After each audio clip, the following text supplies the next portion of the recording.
the gooch. What are you doing? Enjoying one of those treats I just gave you? I bet. The gooch. Enjoy. Alright, we're gonna make a little quick update video on the Quest. Last time I left off, I didn't do a video this past weekend because I had an issue getting the exhaust manifold off. Last time I left off, the intake was off, and I had started on the exhaust side, like I said, and I had some issues getting this exhaust manifold off. I should have known better because I said that the intake manifold was pretty easy to come off. The exhaust side was not so easy. Everything, all the nuts were kind of like rusted and seized on there, so I had a hell of a time getting these things loose. Most of them came off fairly easily. There was the ones on the bottom that were harder to get to. The bottom row down here.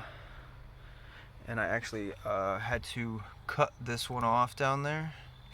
I wish it would have broke off, but I couldn't even, it started to strip. These copper nuts, if you get them new, they're copper. Started to strip like crazy. I couldn't get a hold of it, and it was just too small of a area to get like a pair of vice grips in there, so I ended up having to cut that one off with a Sawzall blade, and I will have to replace it eventually. No big deal, right? Everything else came out pretty easily. There was one stud on the actual exhaust manifold that broke. Taking the I just figured I'd take the turbo. If you're gonna try to take the manifold off with the head still on the car, you have to take the turbo off first. These 4 bolts, or 4 nuts I should say. There's 4 nuts that go on the bottom of the manifold, top side of the manifold. This one broke. These 2 came off pretty easily by hand. This one I used a impact gun, and this one obviously I heated it up like crazy too a bunch of times, and I was soaking it with PB blaster and snap, so I'll have to replace that. And the reason why I did want to get this off is to see if the manifold was cracked, because it was making a loud ticking noise coming from near the firewall. It's where they usually crack, somewhere in this area or right there. So this manifold is cracked, indeed cracked. So I'll have to be getting a new manifold or trying to repair this. I don't like having cast iron manifolds welded, but if I can't find another one, I might actually. Man, I say I got a parts car, but man, taking these manifolds off, and I'll probably take it off, and it'll probably be cracked as well. So I think I'm just gonna locate a good one that's already off of a car, so I don't have to worry about all that extra work. And last week, what else did we do? Or this past weekend? So we got that off. Figured the manifold was cracked. Now, I put some of the wiring back in and the battery back in just so I can do a compression test properly. Because the intake ports were so dirty. Had me thinking, I'm pretty sure the motor was okay, the compression. But this has got me a little weary.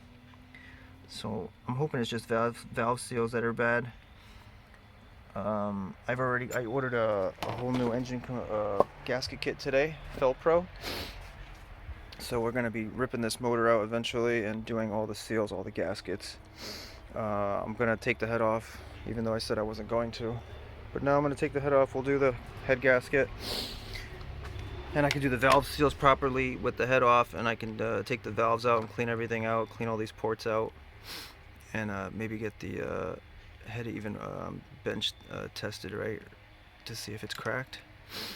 I forgot what they call that, but anyways, we're gonna do that. We're gonna do a little compression test here in a second. I've got my gauge hooked up. I've already checked the first 3 cylinders, and I was getting about 120 PSI on the gauge here in the first 3 cylinders, so I'm thinking we're good. I tried doing a compression test last weekend with my battery was kind of half dead. I didn't realize it, and I wasn't getting too good of a crank, so I was getting like 60-pound readings, which had me a little concerned. But I think we're going to be all good because these first 3 came out 120 PSI, just about 120 on all of them, so we're fairly consistent. And if you plan on doing this with the turbo off, this oil feed line for the turbo, once you crank it over, it is still going to come out, like the oil will still come out of there, so put something there to catch the oil before it hits the ground or whatever makes a huge mess. So I'm gonna go crank it up now, and then we're gonna check this last reading, and hopefully we're good on 4 for 4. Let's give it a whirl.